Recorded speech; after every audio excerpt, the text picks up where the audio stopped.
Narito na naman tayo para sa isang napaka-sweet at nakakakilig na love story nila Kalingap Edu at Ate Viancy. Tulad mo ay aking makilala at kung ano ako'y Para sa pagpapatuloy ng ating love story ay dinayo ni Kalingap Edu si Ate Viancy kahit na sobrang layo ng bahay nito sa kanya para lamang i-take out sa isang date.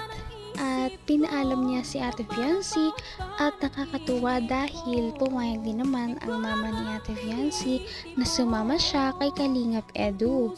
Bakit nga ba siya niyaya ni Kalingap Edu na makipag-date noong araw na yon? Simple lamang dahil gusto daw ni Kalingap Edu na makapag-unwind muna si Viancy dahil nga na-stress siya sa dumaang mga bagyo at mga schoolworks nito sa kanilang paaralan. Kaya magde-date muna sila para makalimutan ng mga ito.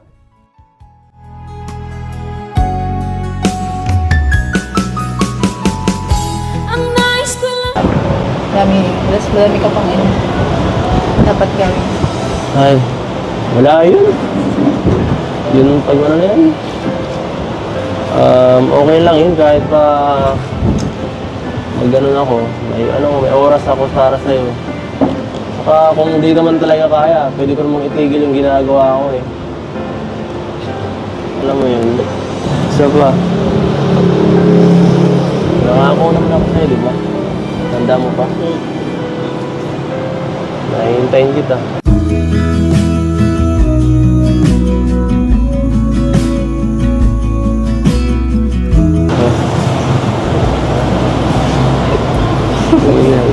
Tawa ka ng tao dyan. Kanina ka pa pinagkintawanan mo ako. Seryoso ako ah. Seryoso din naman ako Seryoso ba yan?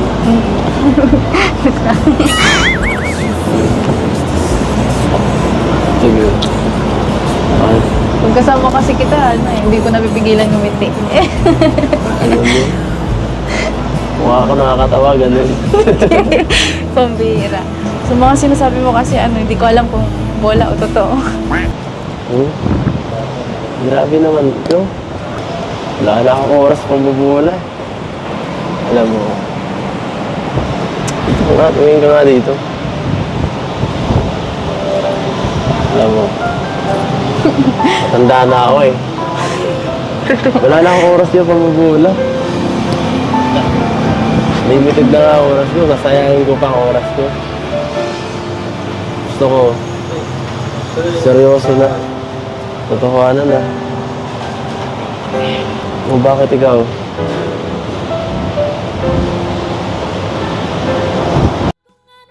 Dito natin mararamdaman kung gaano kasincere ang nararamdaman ni Kalingap Edu kay Ate Viancy dahil kahit na may trabaho ito at marami siyang mga beneficiaries na tinutulungan at binibisita ay syempre hindi niya nakakalimutan na bigyan ng oras si Ate Viancy at dahil dito ay kinilig ang dalaga. Eh di... Hihintayin kita. Okay.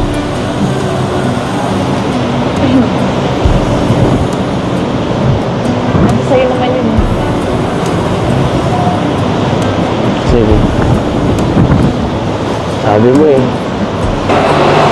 Pero... Sana naman. Bigyan mo ko kahit konting sign para... Mas tumibay naman yung loob ko.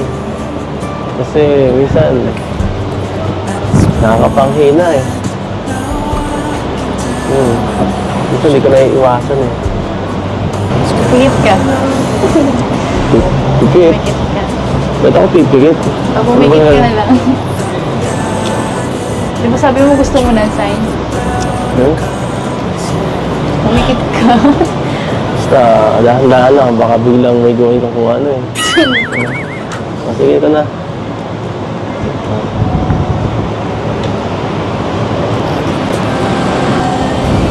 Anong gagawin mo? Cause baby you stayed on the ground while I was Yung order mo! Ay, nako! Inumo na kasi yung velvet, wala ko pagkain eh. Oh, pagkain mo. Hira ka naman. Pasensya na kasi oh. May sasabihin sa akin si Biancy yata eh. Kumarang ka naman sa daan, walang hiya ka. Ano ba yun? Ewan ko sa'yo, tumatalsik yung laway mo. Sabi na nga din.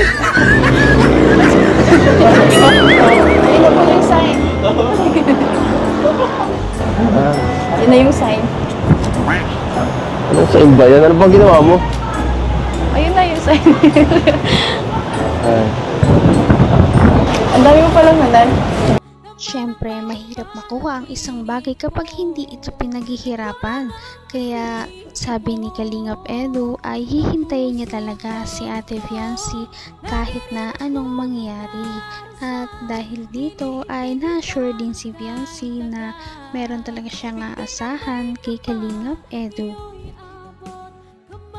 Kita mahal. Wala yung ganun nakalaman. Dalawang isip na ako eh. Ako guys lang. Dalawang isip ako mag-love team. Masyado na ako nasaktan eh. Walang ulit na eh. Baka umusa ka pa eh. Tsaka. Yun lang. Alam ko naman eh. Na kabuti ako lumuman mo. Pang ano lang yun. Para maging tawag dito. Sobrang swerte ko sa'yo. Kaya ako na ano sa'yo. Nabibiyaan ng mga kung ano-ano. Swerte po ako sa'yo. Talaga. Basta. Pag dumating yung punto na sawa ka na sa akin, tapos tumingin ka nga dito. Tumingin ka na sa akin. Kasi seryoso itong sasabihin ko eh. Wala nga, kapag dumating yung araw na sawa ka na sa akin, yan, tapos hinahanap kang iba, ayaw ko na magpa-love team. Okay lang, matatanggap ko yun. Okay. Basta hanggang dyan ka pa. Nagawin ko yung ano ko. Lahat ng effort, lahat ng kaya ko. Seryoso mo naman. Siyempre, ayaw ko naman yung ano. Nakakabigla ang mga sasabihin ni Kalingap Edu dahil ngayon lamang siya parang naging sobrang seryoso sa isang bagay kapag nag-uusap. At ano kaya ang kanyang mga iba pang sasabihin? Dito kasi ay malalaman ni Ate Fiancy kung ano talaga kanyang tunay na nararamdaman. At ito na nga ang revelasyon na sasabihin ni Kalingap Edu. Abot kamay na kita. Para maging tawag dito. Sobrang swerte ko sa'yo. Kaya ako na ano sa'yo. Nabibiyaan ng mga kung ano-ano. Swerte po ako sa'yo. Talaga. Basta. Pag dumating yung punto na sawa ka na sa akin, tapos tumingin ka nga dito. Tumingin ka na sa akin. Kasi seryoso itong sasabihin ko eh.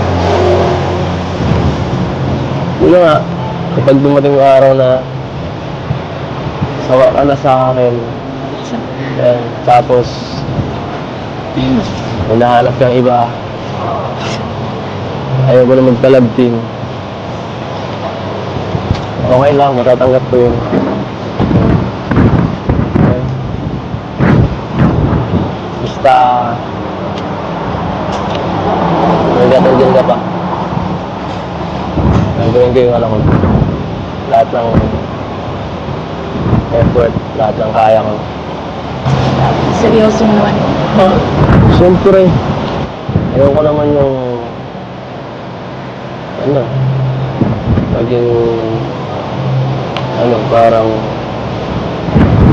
mag-isip lang kung tapos sayang oras, tapos saka mas okay yung yung sabihin mo, diba? Kahit makasakit, okay lang, at least isahan lang, at least tapos na agad, diba? Kaya pag nakahanap ka ng ibang kalabting dyan sa Kalingap mo, yung si Arjun, huwag naman sana. Sabi ka lang gusto mong kapalitan. Kung naaawa ka Dito natin makikita kung gaano talaga kaseryoso si Kalingap Edu, dahil kahit na meron na ngang ibang magustuhan man si Ate Viancy sa future, ay talagang okay lang sa kanya basta masaya si Ate Viancy. Ngunit hindi naman natin alam kung mangyayari talaga yon, dahil napakalakas ng kanilang chemistry at mukhang gusto din naman siya ni Ate Viancy. Napaka-sweet talaga nila at napakabait ng tambalang ito, kaya maraming sumusuporta. Kaya naman, sana ipatuloy natin silang suportahan at mahalin si Viancy, si Kalingap Edu at ang Kalingap team.